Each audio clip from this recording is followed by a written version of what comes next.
Great to see you, Connor. Great to see you as well. Thanks for having me. So let's dig in. We'll invite everyone to send their questions in over the next half hour or so. Dig into what everyone is watching, which is these unbelievably upsetting images of the wildfires. Yes. You'll watch the human element. Then where does your brain go? You're analyzing the insurance story. Yeah, and my brain immediately goes to, within the companies I cover, what are their exposures to that specific market, and trying to find basically every piece of data available that I can. And so I can then synthesize that into some kind of potential outcome on this company's earnings profile. Is their balance sheet going to be okay? And then I can relay that to our portfolio managers who may hold certain stocks that may have exposure to these areas, and helps kind of sensitize different outcomes and scenarios for them so that we can make potential adjustments to our portfolios based on our view of what we think may happen or a range of outcomes in terms of how bad things could actually get. So when you watch this type of unbelievable disaster going on, fire related, in the middle of California, in the middle of one of the oldest cities in the United States, versus, for instance, the Alberta horrifying wildfires, which was unbelievable for Canadians to watch. What's the difference? I mean, they're both just uncontrollable blazes. Yeah, and there's a lot that goes into that. I mean, there's some companies I cover that will only have Canadian exposure to fires, let's say in Alberta, and they won't have to deal with anything in California or the United States. And so I can basically put those to the side and focus my efforts on the ones that do have, let's say, exposure across the border or across multiple areas. And it's really interesting because when you think about the fires in Los Angeles, these are happening in a very concentrated area of the city in terms of very high value homes. Areas where they're potentially at high risk of wildfires, and there's certain areas in Alberta, let's say, where wildfires are maybe lower risk and companies maybe aren't prepared for those. And so you really have to sort of tailor it to what the specific event is, why it's happening, and where exactly it is unfolding and how bad it can get, based on what city it's in, the topography of that city, and how the companies have sort of adjusted and positioned themselves to account for that. And how much people are paying for their insurance. Yeah. It's quite different in the middle of LA to what you're paying in another jurisdiction. I mean, just kind of go there. Like, what happens to the claims story here? And it's really interesting in California because the last few years we've actually seen very publicly some very large insurance companies have actually pulled out of the California homeowners market. They basically have said to people, we can't have a viable business model insuring your homes in these areas, and we have to drop coverage, unfortunately. And it's really unfortunate for homeowners because then you're left scrambling to find replacement coverage, and it goes up. And it goes up. And the government of California has tried to step in with a backstop insurance program as well, but even then that may not be sufficient to cover a home that in Pacific Palisades that costs $5-10 million, right? And so and we've seen this in Florida with hurricanes on the coast. And again, I think it kind of speaks to the evolving risks facing these companies, but also facing other stakeholders like people who live in these homes, local governments, regulators, and how we have to deal with these. And it seems like there needs to be kind of a continued cooperation and coordination between both public and private sectors so that we can kind of try to avoid these really horrible, tragic outcomes that we're seeing right now in Los Angeles. So unbelievable. Okay, so let's go through. You also cover real estate. Both of these are extremely interest rate sensitive industries, and that's kind of actually what we came to talk about today. But the fires are now ahead of that. There is a huge rate story going on. We just got jobs data, both sides of the border. We know what that's done to the yield story.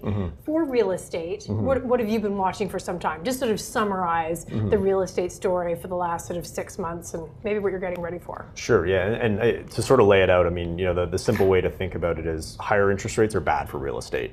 And so the last few years, we've seen, these stocks underperform the broader market as we've seen higher interest rates. These companies are very capital intensive. They run with a lot of financial leverage. And so that's really impacted their business models and their earnings power.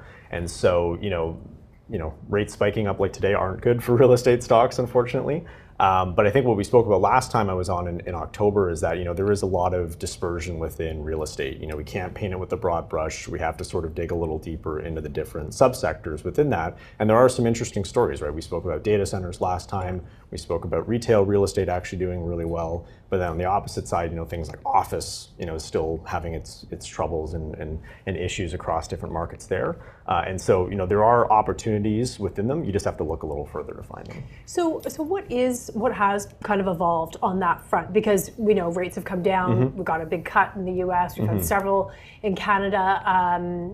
throughout the end of 2024, it was a story of rates being cut and adjusting for that, basically. What's changed in the last couple of months for what you're looking at? So it's interesting. I mean, I'll give you a bit of a disappointing answer, and the answer is not a lot. Not a Real lot estate's a very slow-moving space. Not a lot changes, but I think a lot of the same trends we spoke about are still very much in place, and so the opportunities I think are still very much there.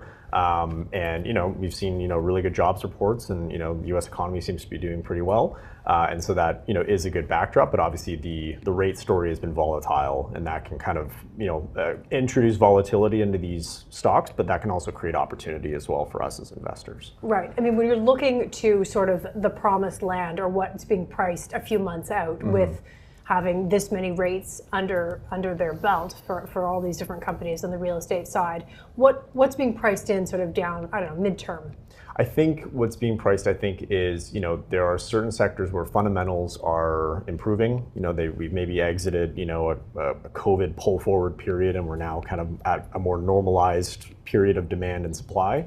And I think certain sectors are showing that we're starting to exit that and potentially becoming interesting. Whereas others, like office, where you're still seeing workplace and office utilization that's still well below pre-COVID. People just aren't going back to the office as much, and companies are really struggling to adjust to that. And so I think what's interesting is that there are certain sectors where there is light at the end of the tunnel, and we are seeing some interesting opportunities. But then there's others where perhaps those stocks aren't priced for what could be a continued pain for the next few years. Okay, really interesting. Back to the insurance side of things, higher interest rates, and things have been sort of stickier. There's the whole higher for longer story in the market as well.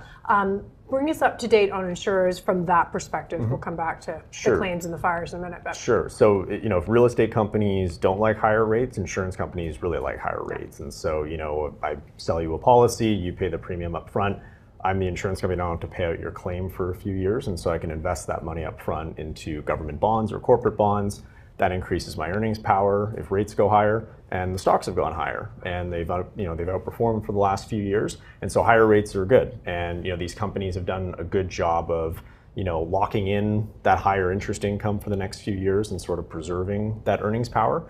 And they're the ones that they derive a lot of their earnings from investing in interest rate sensitive financial products like bonds and corporate bonds and mortgages and things like that.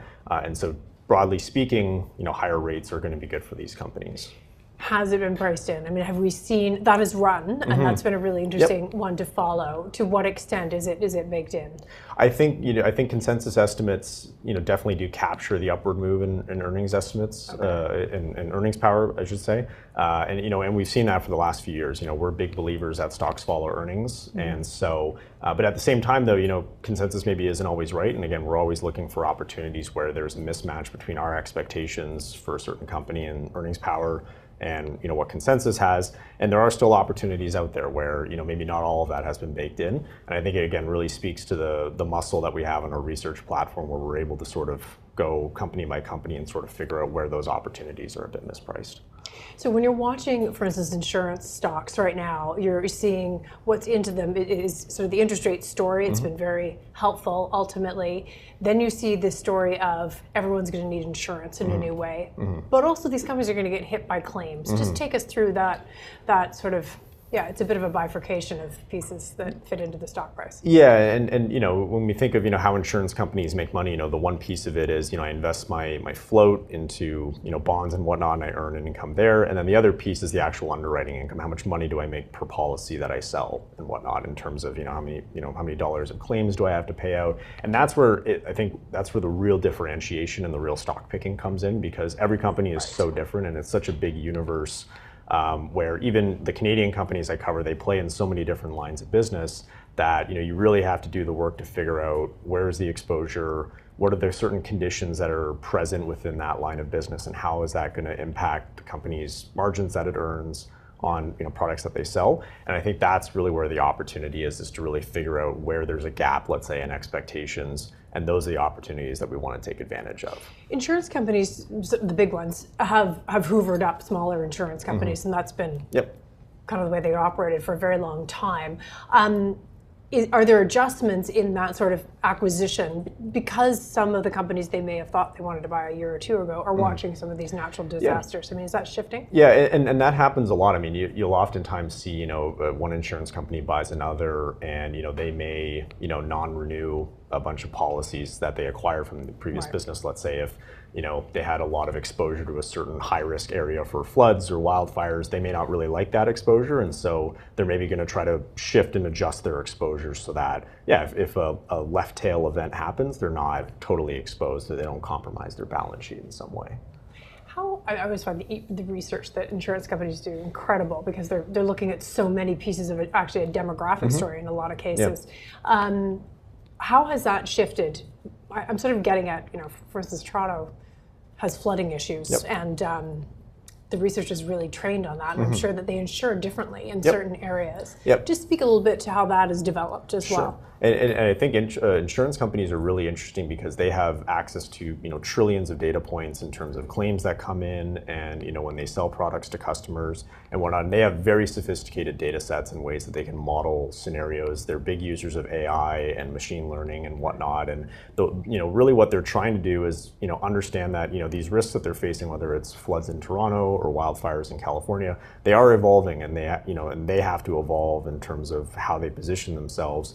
And it goes down to modeling all the way down to if there's a specific house that we want to insure here, but we maybe don't want to insure the one beside it because it sits a little higher up elevation wise, and that puts them at bigger risk of XYZ weather event or whatnot. And they can get incredibly granular, and it's really interesting when you talk to them and they can give you very tangible examples of how over time they've become a lot more sophisticated in how they underwrite and price risk.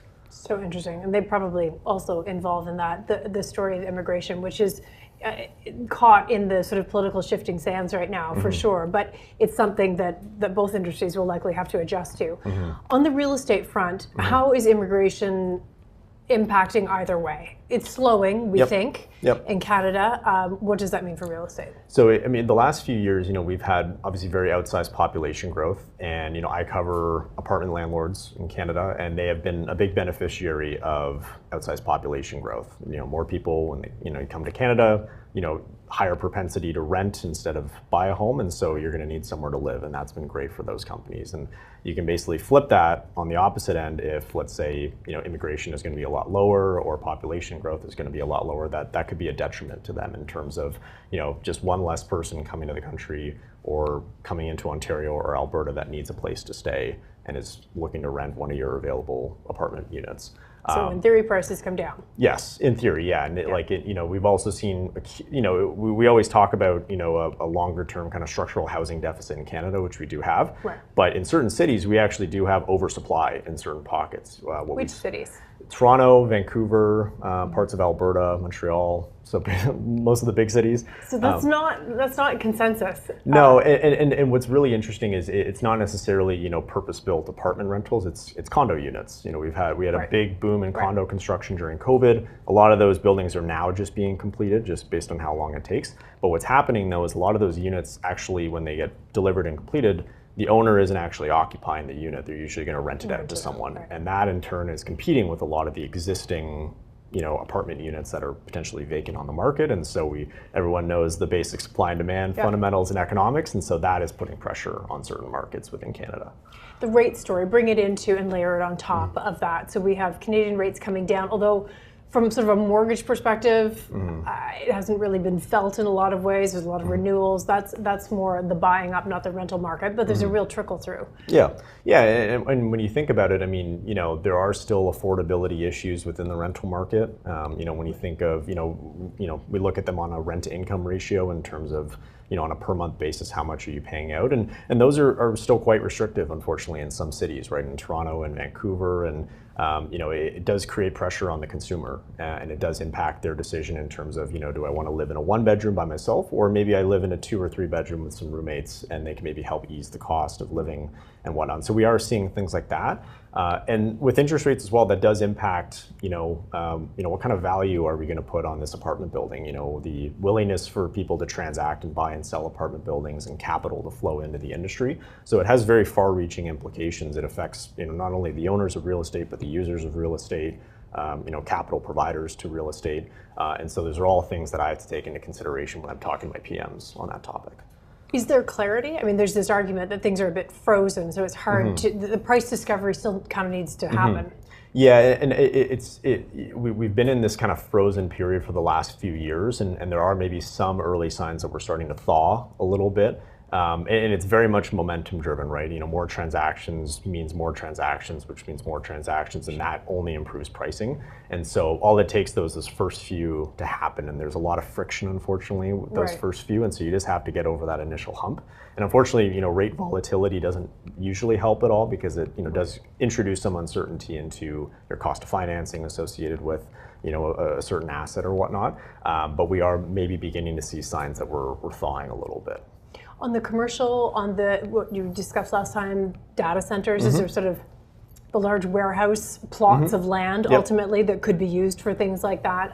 There are a lot of pieces that go into the equation of that. Has that shifted at all from what we spoke about a couple months ago? At a broad level, no. I mean, there have been some developments. Alberta, had sort of talked about a very large, ambitious target for introducing data center development into the province over the next few years. But again, I mean, I think it's still early days in terms of companies kind of actually putting out tangible plans in terms of how they intend to participate in that and whatnot. But the potential is still there, I think, and the opportunity set is still there. But obviously, I think it will take time for things to sort of come together because there are a lot of parties involved, and it's going to be a lot of coordination and a lot of effort and a lot of capital that's going to be required to capitalize on this. But the fundamental sort of story, though, there hasn't changed. It hasn't really changed. Yeah.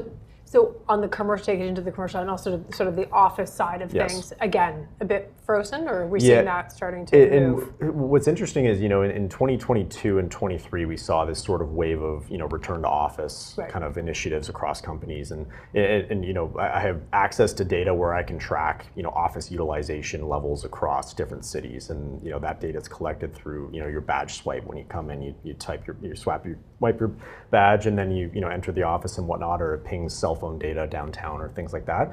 And what we've unfortunately seen is that over the last, let's say, 12 or 18 months, that's really stalled out. We made a lot of progress, and then it just kind of flatlined at a certain level. And so, what we're seeing there is, people have sort of gone back and coalesced to, 3.5 days a week in office, but it hasn't really shown any kind of budge to go back to 4 days a week or 5 days a week. And that is affecting office REITs in what way? I mean, they're getting ready for that to be a bit of a new normal? Yeah, and I think definitely a new normal, and I think there are still large users of office space that haven't made final decisions in terms of do we need to use more space, do we need less space because people aren't going to be back in the office as much, we saw, or different space. Or different space. What if they were to choose a different space, what is that conversation looking like right now? So that's really interesting because we are seeing a big bifurcation in terms of the trophy AAA real estate office buildings. Those are doing really well. Those are like very low vacancy, low availability in those buildings, very high demand. Whereas a lot of the older buildings, they're maybe not on a subway line, or they're not very close to transit lines, whatnot. Those are really struggling. And so what you're seeing is people want the new building with really nice amenities and good restaurants nearby, and they have energy efficiency certifications. Some sort of rating on that. Yeah, right. And they're in close proximity to a downtown core and whatnot. And those are the buildings that people want to be in, and they maybe don't want to be in the buildings that are essentially the opposite of that. Is that across Canada? Is that also the U.S.? Is there any sort of nuance to point out there? That's no, it's funny. It's pretty consistent across different. There's obviously going to be nuances within certain markets, but I think it's something I've seen not only in Toronto, but I've seen in Vancouver, Montreal, New York, other markets in the United States. So it's a very interesting trend, but we are seeing it consistently across a lot of major markets. It seemed like in Europe that was a conversation a few years back. I think Europe's at a different stage with all of their national budgets on what they can afford to sort of spend and think about green buildings and so on. It's kind of a different conversation, but it was a conversation then. There's a question coming in here, just any insights, maybe further insights into global REITs and real estate.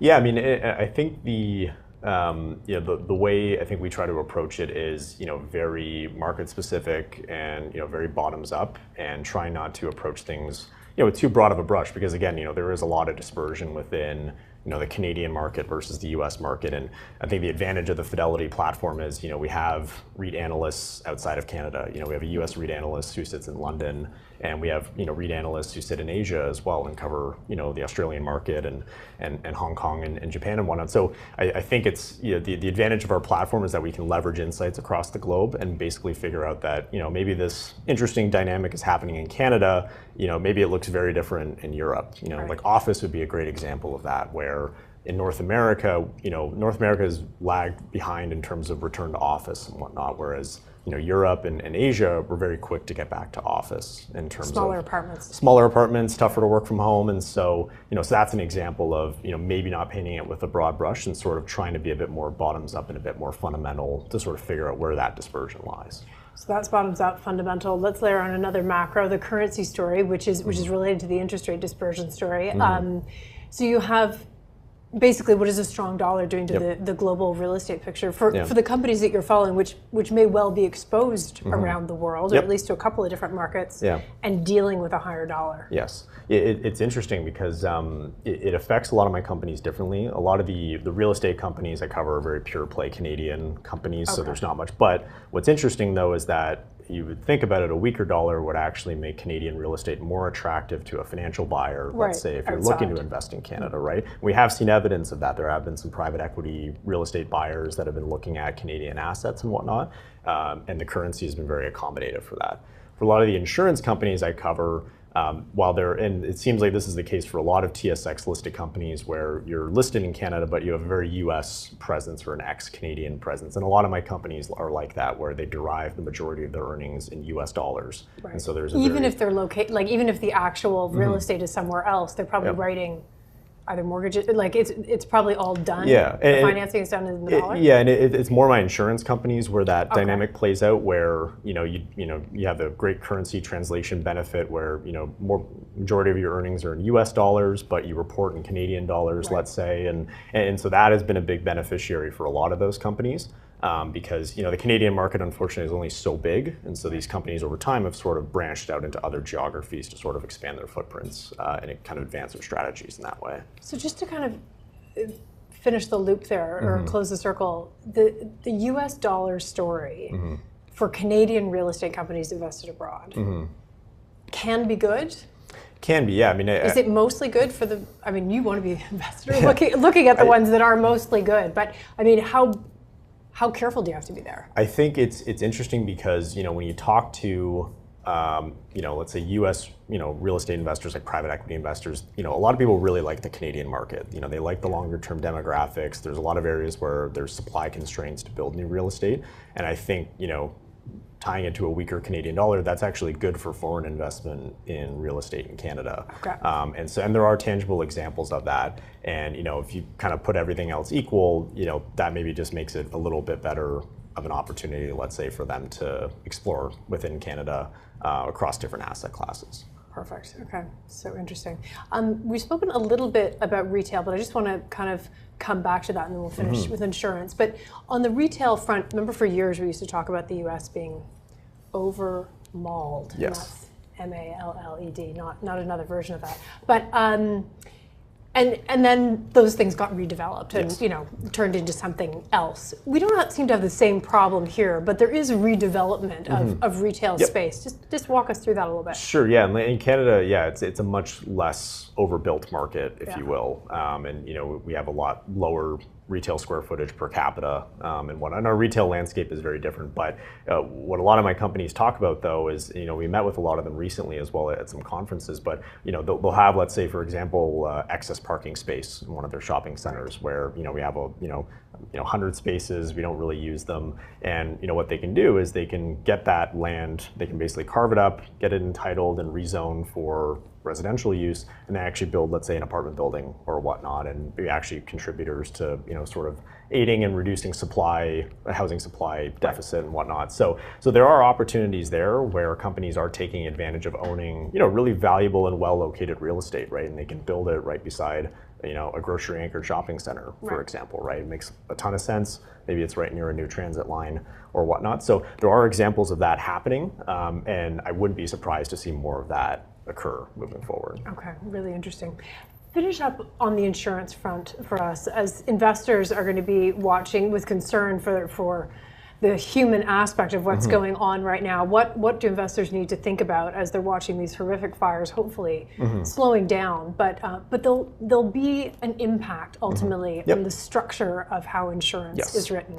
Yeah, and you know, yet to be determined, you know, the longer term implications for, you know, the California market in particular. But I think what, you know, investors should sort of take away is that, you know, we try to do a lot of homework and a lot of bottom-up work to sort of figure out, you know, what is the impact going to be for our companies and how do we want to maybe make adjustments to that, but also think about the maybe more longer-term implications there, and if there are investment opportunities that come about because of that. Let's say if a company has to really pivot its business model, or an industry or a certain market changes substantially, and that, you know, creates a dislocation or it creates new competitive opportunities. Those are the sorts of things that we're thinking about, and we're doing the work to kind of get ahead of that. Okay, that's interesting. So to a certain extent, I mean, we're seeing some of the stocks kind of on, I was going to say on fire, but going up.